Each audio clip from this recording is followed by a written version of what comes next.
കൂട്ടിയും കുറച്ചും ഹരിച്ചും ഗുണിച്ചും അവസാനം ജീവിതം എന്താണെന്ന് ഒരാളോട് ചോദിച്ചാൽ അയാൾ ജീവിത അവസാന കാലത്ത് ഇതേ പറയുകയുള്ളൂ, സ്നേഹമെന്നാണ്. മരണത്തിൻ്റെ അവസാന നിമിഷത്തിലേക്ക് ക്രിസ്തു പ്രവേശിക്കുന്ന വചനഭാവമാണ് നാം ഇന്ന് വായിച്ചു കേൾക്കുന്നത്. ഞാൻ പുതിയൊരു കൽപ്പന നിങ്ങൾക്ക് നൽകുന്നു, നിങ്ങൾ പരസ്പരം സ്നേഹിക്കുവൻ. ഞാൻ നിങ്ങളെ സ്നേഹിച്ചതുപോലെ നിങ്ങൾ പരസ്പരം സ്നേഹിക്കുവൻ. ക്രിസ്തു ഈ ഭൂമിയിൽ ചെയ്ത ഏറ്റവും മനോഹരമായ കാര്യം അതുതന്നെയാണ്. കുരിശുമരണത്തിലൂടെ ഭയന്നോടിയവരും വിറച്ചോടിയവരും ജീവനും കൊണ്ടോടിയവരൊക്കെ അവൻ്റെ പിന്നാലെ ഉണ്ടായിരുന്നു.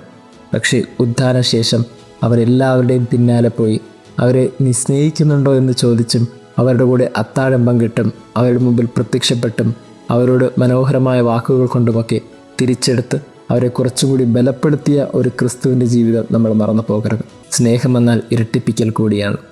അങ്ങനെ സ്നേഹം എങ്ങനെ പരസ്പരം പങ്കുവയ്ക്കണമെന്ന് ക്രിസ്തു ഈ ഭൂമിയെ പഠിപ്പിക്കുമ്പോൾ നമ്മളുടെയൊക്കെ ഹൃദയങ്ങളെ ഭേദിപ്പിക്കേണ്ട ഒരു വാക്ക്, നമ്മളുടെയൊക്കെ സ്നേഹം സ്നേഹിക്കപ്പെടുന്നുണ്ടോ? സ്നേഹം സ്വാർത്ഥത അന്വേഷിക്കുന്നുണ്ടെങ്കിൽ, സ്നേഹം പരസ്പരം കുറ്റപ്പെടുത്തുന്നുണ്ടെങ്കിൽ, സ്നേഹം പരസ്പരം തള്ളിപ്പറയുന്നുണ്ടെങ്കിൽ, സ്നേഹം പരസ്പരം വഞ്ചിക്കുന്നുണ്ടെങ്കിൽ എങ്ങനെ അത് സ്നേഹമാകും? പ്രിയമുള്ളവരെ, സ്നേഹം സ്നേഹിക്കപ്പെടട്ടെ.